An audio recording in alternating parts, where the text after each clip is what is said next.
คนอาจเคยได้ยินคำว่าบัญชีม้าผ่านสื่อต่างๆ โดยเฉพาะเมื่อมีข่าวเกี่ยวกับคดีหลอกลวงทางออนไลน์ ไม่ว่าจะเป็นแก๊ง call center หรือการโกงขายสินค้า แต่คำนี้จริงๆแล้วหมายถึงอะไรกันแน่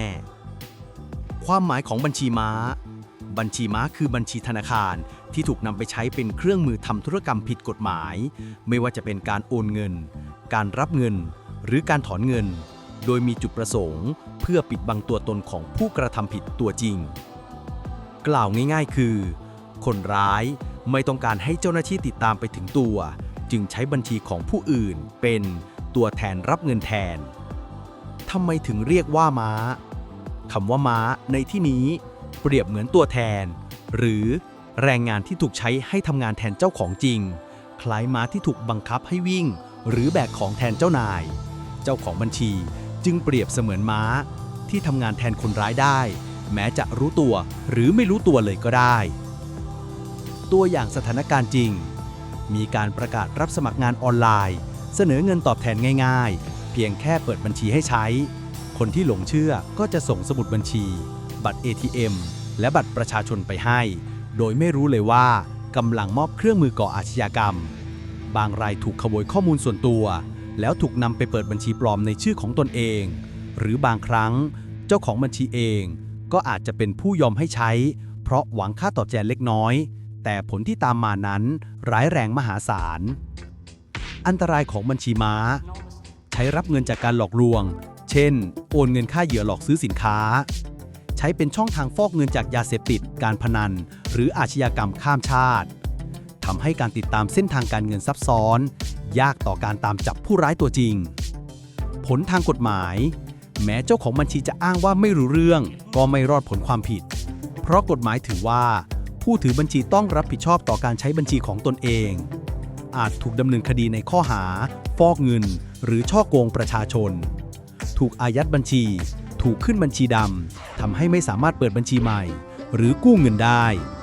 บางรายถึงขั้นถูกจำคุก แม้จะได้เงินจากการเปิดบัญชีเพียงแค่ไม่กี่ร้อยบาทก็ตาม สรุป บัญชีม้า ก็คือบัญชีธนาคารที่ถูกใช้เป็นเครื่องมือบังหน้าในการทำผิดกฎหมาย เจ้าของบัญชีเปรียบเสมือนม้าที่ถูกบังคับให้วิ่งแทนเจ้าของตัวจริง แม้จะดูเหมือนไม่ได้ทำอะไร แต่ผลลัพธ์คือ เสี่ยงติดคุก สูญเสียอนาคต และเสียประวัติทางการเงินไปตลอดชีวิต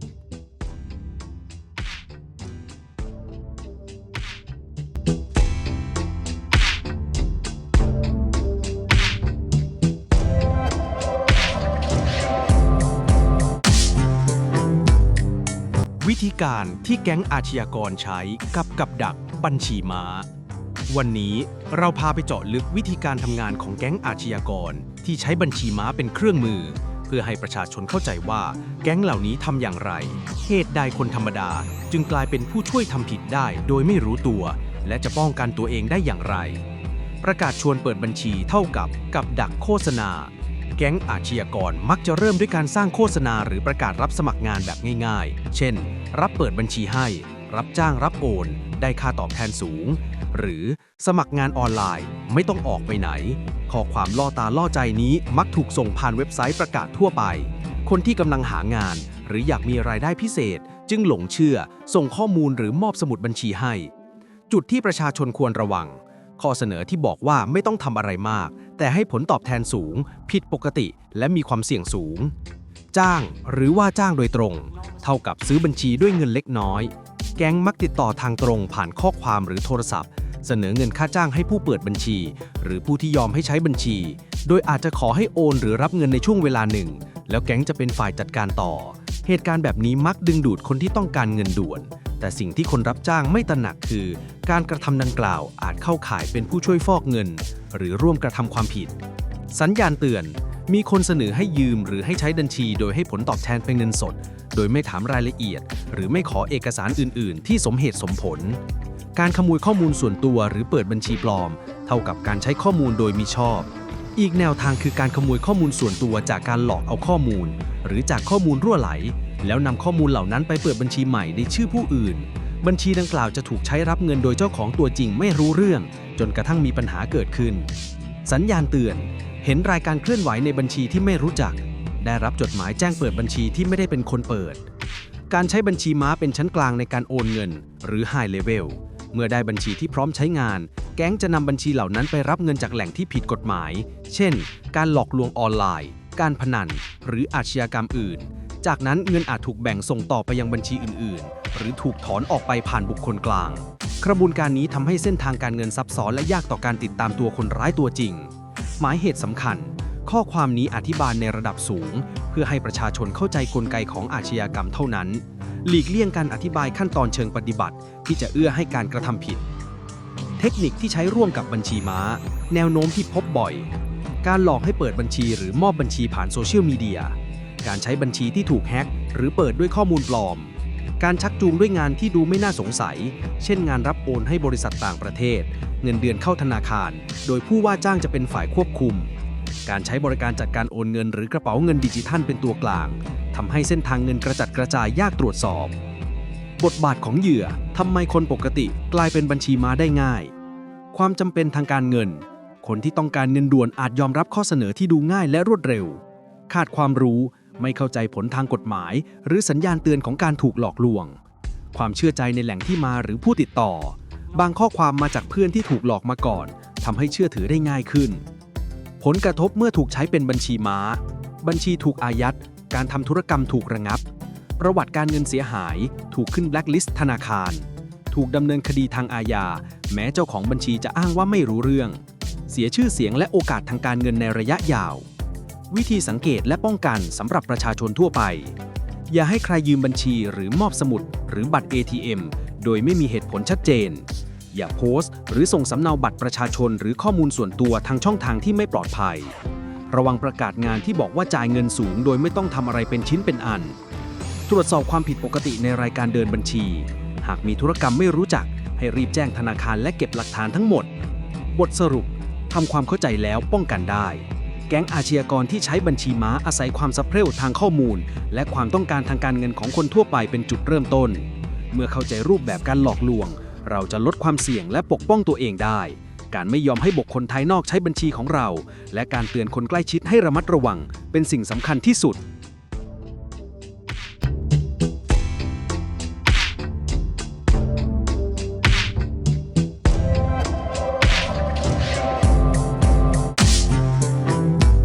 สัญญาณเตือนว่าบัญชีอาจถูกใช้เป็นบัญชีม้า ในยุคที่อาชญากรรมทางออนไลน์แพร่ระบาด หนึ่งในเครื่องมือที่คนร้ายใช้บ่อยที่สุดก็คือ บัญชีม้า หรือบัญชีธนาคารที่ถูกนำไปใช้รับโอนเงินจากการโกงต่างๆ ปัญหาคือหลายครั้งเจ้าของบัญชีตัวจริงไม่รู้ด้วยซ้ำว่าบัญชีของตนถูกใช้ผิดกฎหมายแล้ว ดังนั้นสิ่งสำคัญที่ประชาชนควรตระหนักคือ การสังเกตสัญญาณเตือนที่บ่งบอกว่าบัญชีของเราอาจถูกใช้เป็นบัญชีม้าโดยไม่รู้ตัว เงินเข้ามาโดยไม่ทราบที่มา หากมีการโอนเงินเข้าบัญชีโดยที่เราไม่รู้จักผู้โอน ไม่เคยติดต่อซื้อขาย หรือไม่มีเหตุผลที่ชัดเจน นั่นอาจเป็นสัญญาณว่าบัญชีของเรากำลังถูกใช้เป็นทางผ่านในการฟอกเงิน ยอดโอนเงินผิดปกติสูงหรือต่อเนื่อง บัญชีที่ปกติแทบไม่มีการเคลื่อนไหว แต่จู่ๆมียอดโอนเข้าออกหลายครั้ง หรือจำนวนเงินสูงเกินเหตุ ถือเป็นความผิดปกติที่ต้องตรวจสอบทันที มีคนติดต่อขอยืมหรือซื้อบัญชี หากมีใครก็ตามไม่ว่าจะเป็นคนรู้จักหรือคนแปลกหน้า ติดต่อมาขอยืมบัญชี ขอซื้อบัญชี หรือแม้แต่กระทั่งขอใช้บัตร ATM ของเราพร้อมเสนอค่าตอบแทนเล็กน้อยเช่นไม่กี่ร้อยหรือพันบาทนั่นคือสัญญาณอันตรายเพราะการมอบบัญชีให้คนอื่นใช้อาจทำให้เรากลายเป็นผู้ร่วมกระทำผิดโดยตรงได้รับการติดต่อจากธนาคารหรือเจ้าหน้าที่บางครั้งเจ้าของบัญชีจะเริ่มเอะใจเมื่อธนาคารโทรมาแจ้งว่ามีธุรกรรมผิดปกติหรือมีการอายัดบัญชีชั่วคราวนอกจากนี้หากตำรวจหรือตัวแทนหน่วยงานความมั่นคงติดต่อมาเกี่ยวกับคดีฉ้อโกงแล้วมีชื่อบัญชีเราปรากฏอยู่ในเส้นทางการเงินนั่นคือหลักฐานสำคัญว่าบัญชีถูกนำไปใช้ผิดวัตถุประสงค์แล้วมีรายการหักเงินที่ไม่รู้จักบางครั้งไม่ใช่เงินเข้าจะเป็นเงินออกที่ไม่รู้จักบัญชีที่มีการหักเงินโอนเงินโดยเจ้าของไม่ทราบที่มาอาจสะท้อนถึงการถูกบุคคลอื่นเข้าถึงและใช้บัญชีในทางที่ไม่ชอบถูกเพื่อนหรือคนรู้จักถามว่าทำไมใช้บัญชีโกง มีหลายกรณีที่เจ้าของบัญชีเพิ่งรู้ว่าบัญชีของตนถูกใช้ผิดกฎหมายเมื่อมีคนที่ถูกหลอกโอนเงินทักมาถามหรือกล่าวหาว่าเป็นผู้โกงทั้งที่จริงๆแล้วเราไม่เกี่ยวข้องแต่ชื่อบัญชีของเราถูกใช้เป็นปลายทางการโอนเงินสรุป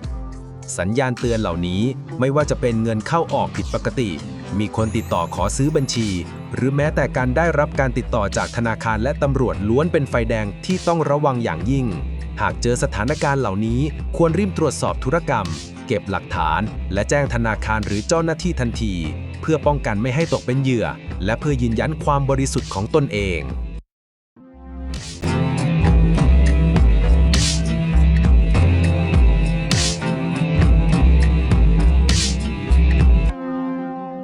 โทษทางกฎหมายคืออะไร โทษทางกฎหมายหมายถึงบทลงโทษที่รัฐกำหนดไว้เพื่อควบคุมความประพฤติของประชาชนในสังคมโดยมีเป้าหมายหลักเพื่อรักษาความสงบเรียบร้อยความปลอดภัยและความเป็นธรรมในสังคมเมื่อบุคคลใดฝ่าฝืนกฎหมายไม่ว่าจะเป็นการทำผิดเล็กน้อยหรือร้ายแรงก็จะต้องรับผิดชอบตามกฎหมายที่เกี่ยวข้องลักษณะของโทษทางกฎหมายกำหนดโดยกฎหมายเท่านั้นไม่ใช่ใครก็ลงโทษได้โทษต้องมาจากกฎหมายที่มีผลบังคับชัดเจนมีความเป็นกลางและยุติธรรมใช้บังคับกับทุกคนเท่าเทียมกันไม่เลือกปฏิบัติเป็นมาตรการบังคับของรัฐใช้เจ้าหน้าที่เช่นศาลตำรวจอัยการเป็นผู้ดำเนินการมีหลายระดับตั้งแต่เบาไปจนถึงหนักขึ้นอยู่กับความร้ายแรงของการกระทำผิด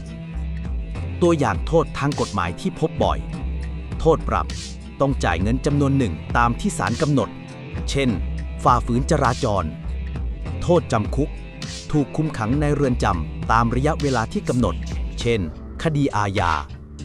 โทษประหารชีวิตใช้ในคดีอุกชะกันร้ายแรงเช่นฆาตกรรมอุกชะกันโทษทางปกครองเช่นถูกเพิกถอนใบอนุญาตถูกสั่งพักงานโทษทางแพ่งต้องชดใช้ค่าเสียหายแก่ผู้เสียหายสรุปง่ายๆโทษทางกฎหมายก็คือมาตรการบังคับที่รัฐใช้จัดการกับผู้ที่ทำผิดเพื่อป้องกันมิให้สังคมเกิดความวุ่นวายและสร้างความเป็นธรรมให้แก่ผู้เดือดร้อนหากไม่มีโทษทางกฎหมายทุกคนก็อาจทำผิดได้โดยไม่เกรงกลัวส่งผลให้สังคมไม่สงบสุข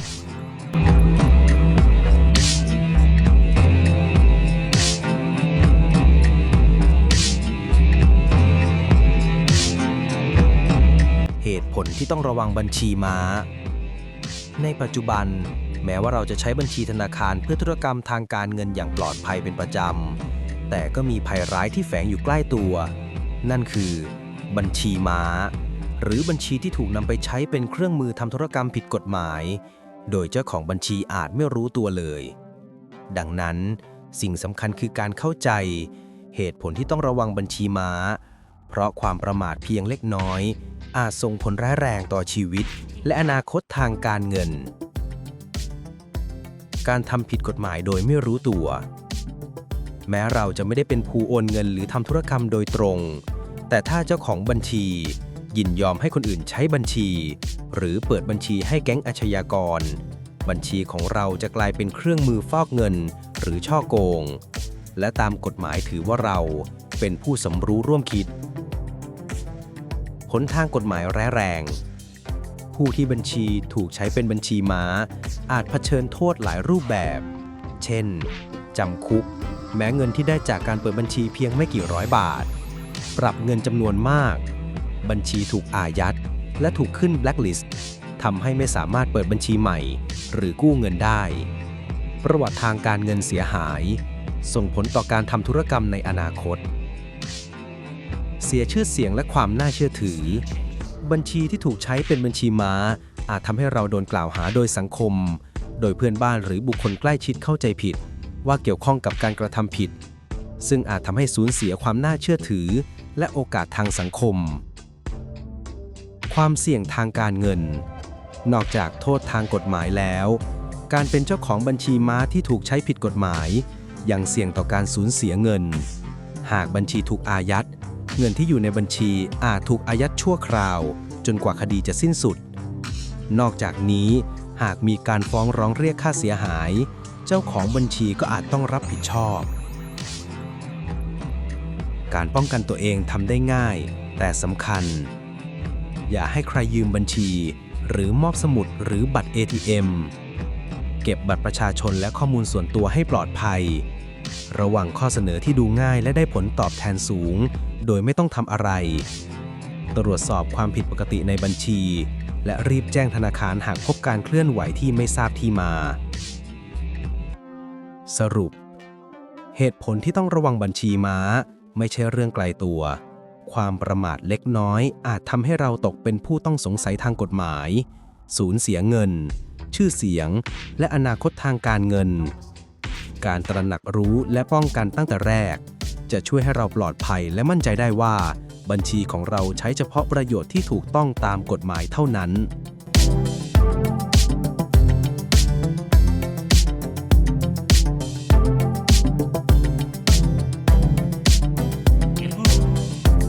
สรุป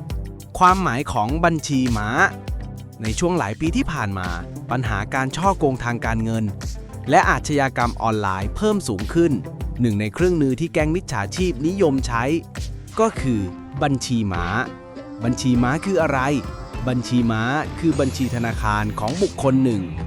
ที่ถูกนำไปใช้ทำธุรกรรมทางการเงินโดยผู้ไม่ประสงค์ดีโดยเจ้าของบัญชีอาจไม่รู้ตัวหรือถูกหลอกให้ยินยอมบัญชีเหล่านี้มักถูกนำไปใช้รับโอนเงินจากการฉ้อโกงฟอกเงินหรือทำธุรกรรมผิดกฎหมายอื่นๆกล่าวง่ายๆก็คือบัญชีของเราจะกลายเป็นทางผ่านของเงินที่มาจากกิจกรรมผิดกฎหมายแม้เราไม่ได้เป็นผู้กระทำผิดโดยตรงทำไมบัญชีม้าถึงอันตราย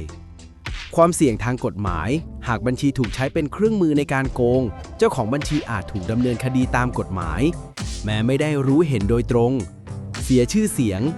ชื่อบัญชีที่เกี่ยวข้องกับการโกงอาจทำให้เพื่อน